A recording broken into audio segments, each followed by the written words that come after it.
दिसंबर की एक सर्द रात थी। कराची की सड़कों पर हल्की सी धुंध फैली हुई थी और पीली स्ट्रीट लाइट्स की टूटी फूटी रोशनी में हर चीज धुंधली और धीमी महसूस हो रही थी। शहर के एक पुराने फ्लैट में अरीबा अपने लैपटॉप के सामने बैठी थी। वो फ्रीलांस ग्राफिक डिजाइनर थी, काम अच्छा चल रहा था, मगर दिल के अंदर हमेशा एक खामोश सी खाली जगह रहती थी जिसे कोई नहीं देख सकता था, न समझ सकता था। पिछले 3 महीनों से एक अजीब बात इसकी जिंदगी का हिस्सा बन गई थी। हर रात 12 बजे इसे एक अनजान ईमेल आती थी, सिर्फ एक जुमले की, तुम ठीक हो, न भेजने वाले का नाम, न कोई तफसील। पहले वो इसे कोई मजाक समझकर नजरअंदाज करती रही, फिर इसे झुंझलाहट होने लगी। कभी कभी इसे लगता कोई इस पर नजर रख रहा है, मगर आहिस्ता आहिस्ता वो उन ईमेल्स की आदी हो गई। इसके अंदर कहीं न कहीं वो इस एक जुमले का इंतजार करने लगी। इसे लगता था शायद ये हसन है, हसन इसका साबित मंगेतर। 2 साल पहले दोनों में गलत फहमियों की वजह से 12 ब्रेकअप हुआ था। हसन की हद से ज्यादा बेजाफिक्र और अरीबा की कम उम्री ने रिश्ते को तोड़ दिया था। लेकिन उन ईमेल्स ने इसके दिल में बार बार यही सवाल जगाया, क्या ये हसन तो नहीं? हसन हमेशा इसे रात के 12 बजे ही मैसेज करता था, गुड नाइट के साथ, मगर ईमेल का जवाब देने पर कभी कोई रिप्लाई नहीं आता था। एक रात 12 बजे ईमेल नहीं आई। ये पहली बार था। अरीबा अजीब सी बेचैनी में मुब्तला हो गई। इसी दौरान इसका फोन बजा। एक अनजान नंबर था। हेलो, इसने घबराई हुई आवाज में कहा। दूसरी तरफ से बहुत मध्यम आवाज आई, अरीबा प्लीज मदद चाहिए। अरीबा का दिल दहल गया। हसन, कॉल फौरन कट गई। वो बौखला गई। इसने फौरन हसन का पुराना इंस्टाग्राम चेक किया। 3 साल पुरानी पोस्टें, कोई सरगर्मी नहीं, जैसे वो दुनिया से ही गायब हो चुका था। इसी लम्हे एक और मैसेज आया व्हाट्सएप पर, इसी अनजान नंबर से, factory area, plot number 17, please एक बार आ जाओ। अरीबा ने कुछ सोचे बगैर हुडू पहनकर गाड़ी निकाल ली।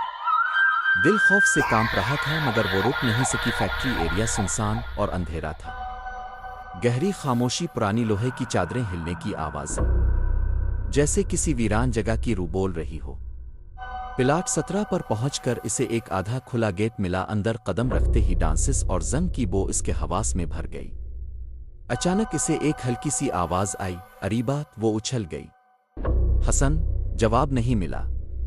वो आहिस्ता आहिस्ता आगे बढ़ी। एक कोने में मोबाइल पड़ा था, वही पुराना मोबाइल जो कभी हसन के पास होता था। वो फोन उठाने ही लगी थी कि पीछे से किसी मर्द की आवाज आई, वहीं रुको। अरीबा ने मुड़कर देखा। 40 के करीब उम्र का आदमी, हाथ में टार्च। वो अब कौन है? वो खौफजदा होकर बोली। आदमी ने आहिस्ता कहा, मैं सहाफी हूं, पुलिस नहीं। ये हसन का फोन आपके पास क्यों है?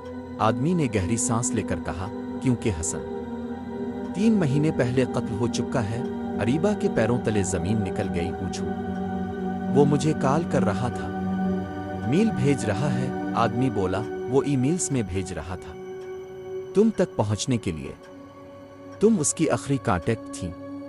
मैं समझना चाहता था कि तुम क्या जानती हो। अरीबा ने रोते हुए कहा, मैं तो कुछ नहीं जानती। सहाफी ने संजीदगी से कहा, हसन का कत्ल हादसा नहीं था, इसे यहां बुलाया गया था, और जिन लोगों ने इसे मारा वो तुम तक भी पहुंच चुके हैं। इसी लम्हे फैक्ट्री के अंदर से भारी कदमों की आवाजें आने लगें। ओ दौड़ो, सहाफी चीखा। अरीबा पीछे की तरफ भागी, मगर बाहर गेट के पास एक लंबा सा आदमी खड़ा था, बेहरकत, जैसे वो पहले से इंतजार कर रहा हो। वो पीछे हुई तो सामने से वही आदमी बोला, अरीबा, तुम मुझे पहचानती नहीं? इसने टार्च अपने चेहरे पर की। वो हसन था। जिंदा? हसन, तुम जिंदा हो?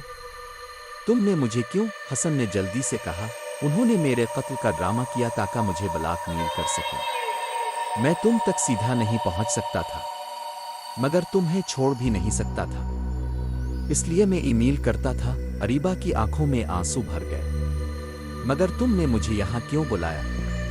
तुम्हें खबरदार करने के लिए। उन्हें पता चल गया कि मैं तुमसे राब्ते में हूं। इसी लम्हे फैक्ट्री गेट पर 3 आदमी नमूदार थे। गाड़ी की हेडलाइट्स ऑन हुई, रोशनी तेज हुई। हसन ने अरीबा का हाथ पकड़ा।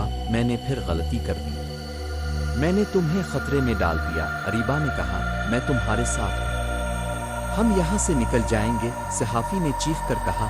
پولیس کو کال کرتے ہیں، میرے پاس ثبوت۔ حسن نے فوراً کہا، پولیس انہی کے ساتھ ہے۔ اچانک فائر ہوا، شور، بھاگتے قدم، ٹوٹی دیواریں، سب ایک لمحے میں افراتفری بن گیا۔ صحافی گر پڑا، حسن نے اریبہ کو کھینچا اور دونوں اندھیرے میں غائب ہو گئے۔ 6 ماہ بعد ترکی کے ایک چھوٹے سے ساحلی شہر کی کافی شاپ میں اریبہ اور حسن خاموشی سے کافی پی رہے تھے۔